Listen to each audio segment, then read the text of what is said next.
Halo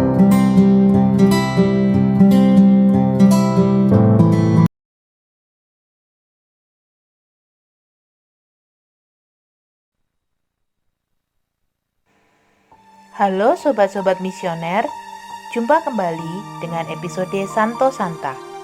Pada kesempatan kali ini kita akan menceritakan tentang Santa Rita.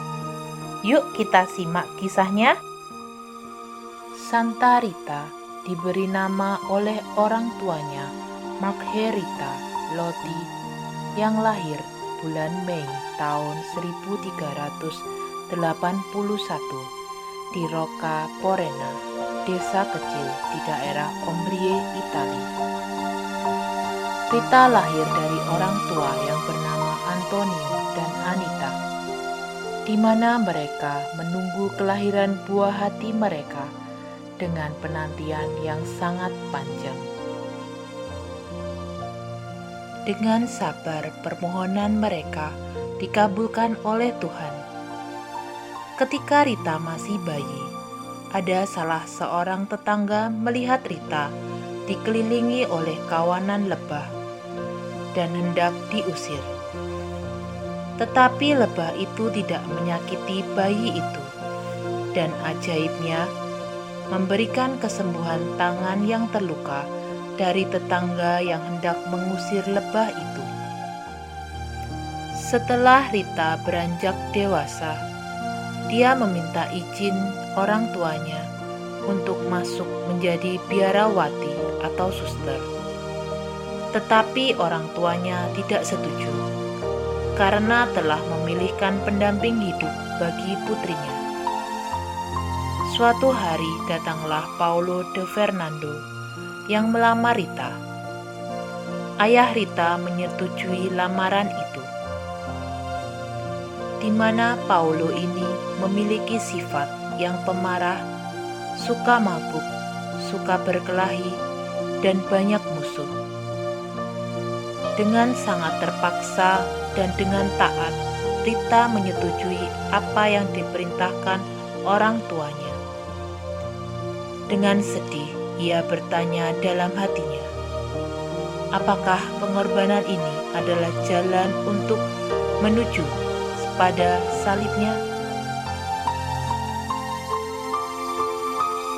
Lalu Rita menikah dengan Paulo. Kehidupan rumah tangga mereka kurang harmonis karena Paulo tidak merubah sikapnya sama sekali. Tetapi Rita tetap bertekun dalam doa supaya suaminya bertobat. Dan tidak lama setelah itu, Rita mengandung. Mereka dikaruniai anak kembar. Di situ Paulo merasa gembira dan sedikit merubah sifatnya. Anak mereka tumbuh sehat dan kuat. Hingga suatu hari seorang tetangga mengabarkan kepada Rita bahwa suaminya dibunuh. Segera Rita, seorang tetangga dan anaknya pergi ke tempat yang dimaksud tersebut. Dalam perjalanan, tetangganya bercerita bahwa Paulo menitipkan anaknya dan ia mengampuni orang yang telah membunuh dia.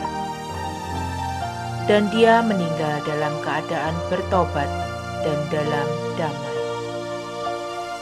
Sesampainya di tempat itu, Rita merasa sedih. Kehidupan kembali normal.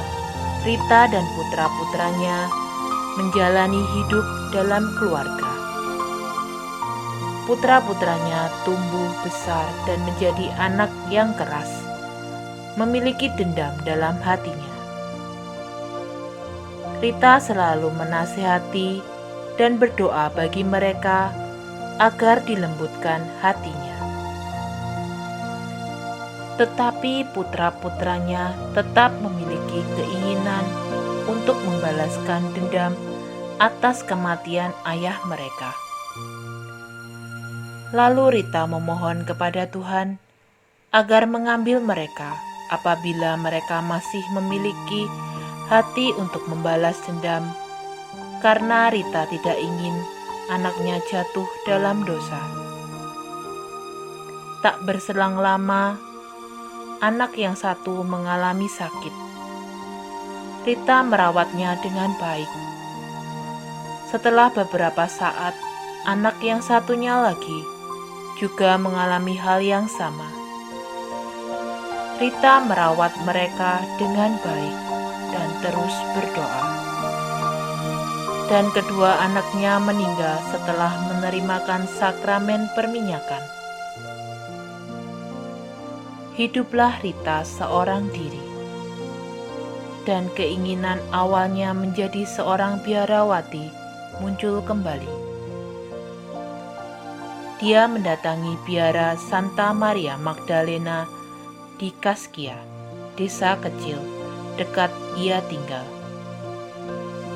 Kepala biara menerimanya karena tahu cerita tentang dirinya dari orang-orang di sekitar. Sambil menunggu, Rita berdoa. Lalu kepala biara memberikan jawaban atas permohonannya. Kami tidak bisa menerima seorang janda. Dengan hati sedih, Rita kembali ke rumahnya. Keinginan yang kuat ini mendorong kembali Rita untuk datang ke biara untuk mengajukan permohonan. Kepala biara menjawab tetap tidak bisa. Kepala biara menyarankan Rita untuk mencari biara lain yang bisa menerimanya. Dengan tetap berdoa dan berharap, ketiga kalinya Rita mendatangi biara tersebut, dan kepala biara tetap pada pendiriannya, tidak bisa menerima Rita sebagai novis di biara. Dan Rita tetap berdoa memohon kepada Tuhan. Tidak lama setelah itu, ia mendengar ada yang memanggilnya. Rita, Rita. Lalu ia bergegas membuka pintu dan melihat ada seorang lelaki yang berpakaian aneh yang mengisyaratkan untuk mengikuti dia. Karena Rita percaya, dia mengikutinya. Lelaki yang berpakaian aneh itu adalah Yohanes Pembaptis. Maka sampailah mereka di Bukit Roca Perona, dan tanah di bawahnya terbuka. Dan Rita berjalan bersama dengan petunjuk jalan, yakni Santo Yohanes Pemandi, Santo Agustinus, dan Santo Nikolas dari Tolentino. Rita pun tersadar, ternyata dia ada di dalam biara Santa Maria Magdalena, di mana semua pintu biara tersebut terkunci. Lalu kepala biara menerima Rita karena ini adalah kehendak Tuhan, dan menerima Rita sebagai novis. Novisiat adalah kehidupan yang menggembirakan, sekaligus menyedihkan bagi Rita. Karena tidak jarang para suster keras kepadanya. Karena pernah suatu ketika Rita diminta untuk menyirami ranting anggur kering. Dengan sabar, Rita menyiraminya setiap hari dan merawatnya dengan baik. Pada suatu hari, ranting kering itu tumbuh menjadi subur, dan para suster di sana memuji Tuhan. Karena kecintaannya kepada Yesus, Rita selalu berdoa, melakukan jalan salib di bilik kecilnya. Dan suatu hari, dia diketemukan pingsan di altar dekat salib Yesus. Dan Tuhan menganugerahi dia dengan stigmata yang ada di dahinya, luka bekas tertusuk duri yang mengeluarkan bau tidak sedap. Setelah itu, Rita menarik diri dari komunitas. Dia melakukan segala sesuatu di biliknya. Pada tahun 1450, Paus Nikolas II menetapkan sebagai tahun suci dan menganjurkan berziarah ke Roma. Komunitas memutuskan untuk mengirimkan orang untuk mengikuti ziarah tersebut. Rita mengajukan diri untuk mengikuti ziarah itu. Kepala biara mengizinkan asal luka di dahinya sembuh. Beberapa hari sebelum perjalanan itu, secara ajaib luka di dahinya menutup dan Rita pun ikut ziarah.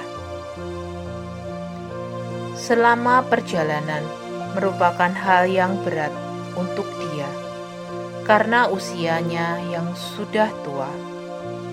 Tetapi Rita tetap semangat dan memberi semangat kepada suster-suster lainnya hingga tiba di Roma. Setiba di sana, mereka mengalami sukacita yang luar biasa. Sekembalinya dari sana, luka di dahi Rita kembali muncul. Dan Rita semakin dikenal dan banyak orang berkunjung ke biara itu. Dan ada remaja yang sembuh dari sakitnya berkat doanya. Suatu hari, sepupu Rita berkunjung ke biara itu dan menemui Rita yang sedang sakit. Rita meminta sekuntum mawar yang ada di rumahnya. Pada saat itu musim dingin. Orang banyak mengira dia mengigau karena hampir mendekati ajalnya. Tetapi sepupunya menjalankan apa yang diminta oleh Rita, dan ajaibnya ada sekuntum mawar yang mekar di halaman rumah Rita. Lalu sepupunya bergegas kembali untuk memberikan mawar itu kepada Rita. Beberapa hari kemudian, Rita meminta dibawakan pohon ara, dan sepupunya melakukan apa yang diminta oleh Rita. Tanda-tanda itu adalah hadiah Tuhan untuk Rita. Pada saat kematiannya, lonceng biara berbunyi sendiri. Luka di dahinya yang mengeluarkan bau tidak sedap menutup dan mengeluarkan aroma wangi yang lembut. Paus Urbanus ke-8 membeatifikasi Rita pada tahun 1628 dan ia dikanonisasi pada tahun 1900 oleh Paus Leo. Kemudian gereja memutuskan untuk menghormati dan memperingati dirinya setiap tanggal 22 Mei, hari kelahirannya di surga, sebagai Santa Rita dari Kaskia, sebagai pelindung keluarga bermasalah dan pengantara kasus-kasus yang mustahil. Dari kisah Santa Rita, sobat-sobat misioner dapat mengambil teladan yang luar biasa, yaitu doa yang dapat mengubah hidup seseorang. Apa yang kelihatannya tidak mungkin bagi kita, manusia, tetapi Tuhan Allah menjadikannya mungkin. Membawa sukacita bagi sesama, maka akan berdampak juga bagi sesama kita. Berani keluar dari diri kita untuk menyapa sesama kita. Nah, sekian kisah Santo Santa kali ini. Sampai jumpa di episode Santo Santa selanjutnya. Salam misioner.